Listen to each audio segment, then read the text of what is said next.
Hello everyone. My name is Kate and I'm an intern at the Student Counseling Center at Goucher. I hope everyone is taking care of themselves, checking in with friends and family, and maintaining a routine as we adjust to the current landscape. Our office has created a YouTube channel to help foster connection and reduce feelings of isolation.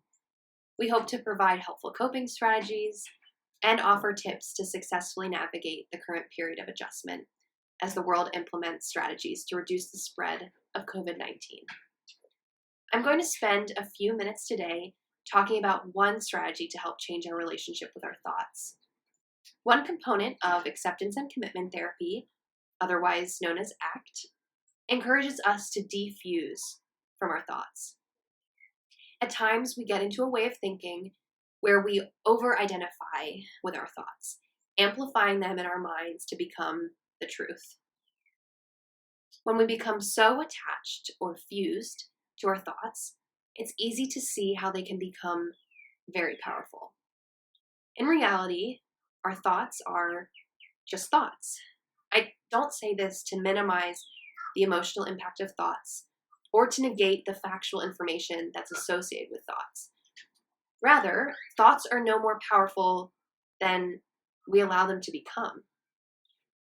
Thoughts are words or pictures floating through our minds, and we're the ones that give them power. Let me try to illustrate this with an example. Say you think to yourself, I feel isolated and alone during this quarantine. First, we would want to look at the thought rather than from the thought. We might say to ourselves, I'm having the thought that I feel isolated and alone, rather than I'm isolated and alone. This helps to separate or defuse the thought from ourselves. Next, we want to notice the thought rather than being caught up in the thought. That is, we let the thought be present in our minds, we investigate it, we look at it maybe, but we don't try to change it or to alter it or make sense of it. This allows us to see the thought for what it is and not a product of who we are. And finally, we let the thought come and go in our minds without holding on to it. Once we've noticed a thought, acknowledged it, we allow the next thought to come into our mind.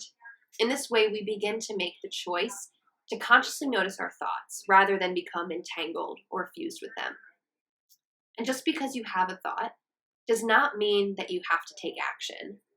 When thoughts become frightening or powerful or scary or heavy or fearful, there's often a sense of urgency associated with them that we have to jump into action.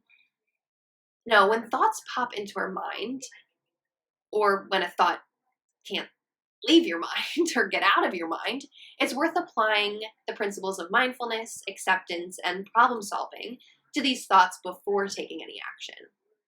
So in next week's video, I'm going to lead us through an exercise called Leaves on a Stream that will help us practice this kind of mindfulness. Stay tuned for more videos and tips about how to navigate the challenges inherent to the changes in our current reality, as well as how to manage your own mental health during this time. Although we're no longer physically on campus, we are here to support you remotely. For more information, contact the Student Counseling Center at 410-337-6481. To speak with a mental health counselor 24 hours a day, 7 days a week, students are invited to call 855-236-4278.